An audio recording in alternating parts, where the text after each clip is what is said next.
So here we have the Ford C-Max on a 17 plate. I'm going to start off by showing you around the outside of the car, and then we'll hop in and run through some controls on the inside.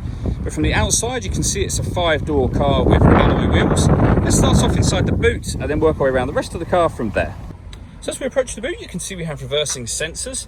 Plenty of boot space as well, along with the 3 individually folding and sliding rear seats should you wish to increase this space even further. And then underneath this tray section, a space saver spare wheel.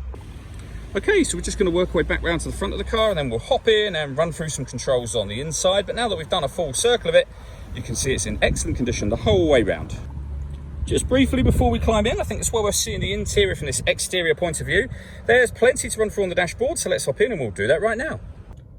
Okay, now that we're inside the car, we're going to start with the dials. On the left-hand side, we have the rev counter, and on the right-hand side, the speedometer.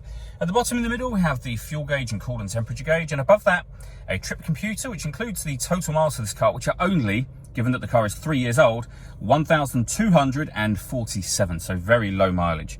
The information displayed above that can be changed using buttons on the steering wheel for various bits of individual trip computer information. Or you can have a digital readout for the speedometer, which you can see there, or where we started, which are those 4 bits of information all shown on the screen at the same time. If we back out to the steering wheel, the buttons I was using to go through that are over here.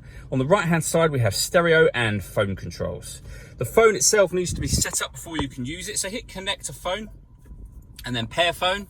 Search for your vehicle on your device and select it once it is found. And then just follow those instructions from there. It's very easy to do.